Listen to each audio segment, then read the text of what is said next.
Bonjour et bienvenue chez Culture Media News. Nous sommes ravis de vous avoir avec nous aujourd'hui pour discuter des dernières actualités.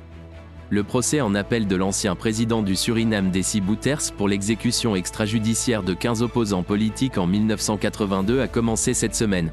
Ce procès est considéré comme l'un des plus importants de l'histoire du pays et soulève des questions sur la responsabilité politique et la redevabilité. Le Suriname est confronté à son passé sombre, alors que l'ancien président Desi Bouterse se retrouve à nouveau devant la justice pour des accusations graves de crimes commis il y a plus de 40 ans.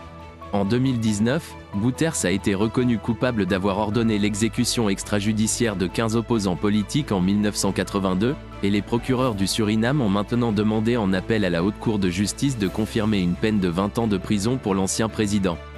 Ces exécutions illégales comprenaient des avocats, des dirigeants syndicaux et des journalistes qui ont été abattus alors qu'ils tentaient de s'échapper d'une forteresse coloniale à Paramaribo.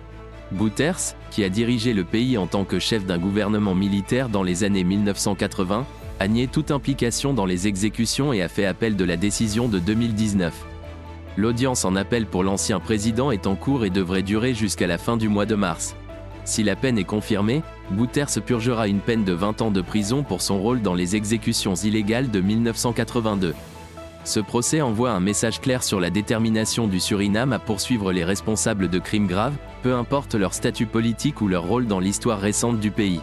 Cela montre également que le Suriname n'a pas oublié les violences et les luttes politiques de son passé et qu'il est déterminé à faire justice pour les victimes de ces tragédies historiques.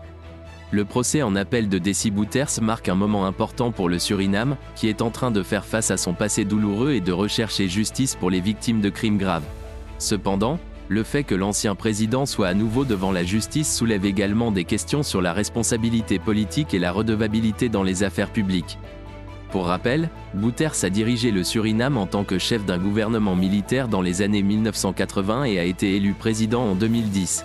Il a exercé cette fonction jusqu'en 2020, date à laquelle son parti a perdu le pouvoir. L'importance de ce procès en appel aura un impact considérable sur le futur du pays et sur la justice pour les victimes de ces crimes graves. C'était tout pour aujourd'hui sur Culture Media News. Nous espérons que vous avez apprécié notre programme et que vous nous rejoindrez à nouveau la prochaine fois. N'oubliez pas de vous abonner pour recevoir nos dernières publications et de partager vos commentaires avec nous. Nous aimerions entendre de votre part. À la prochaine pour plus d'informations sur CMN News.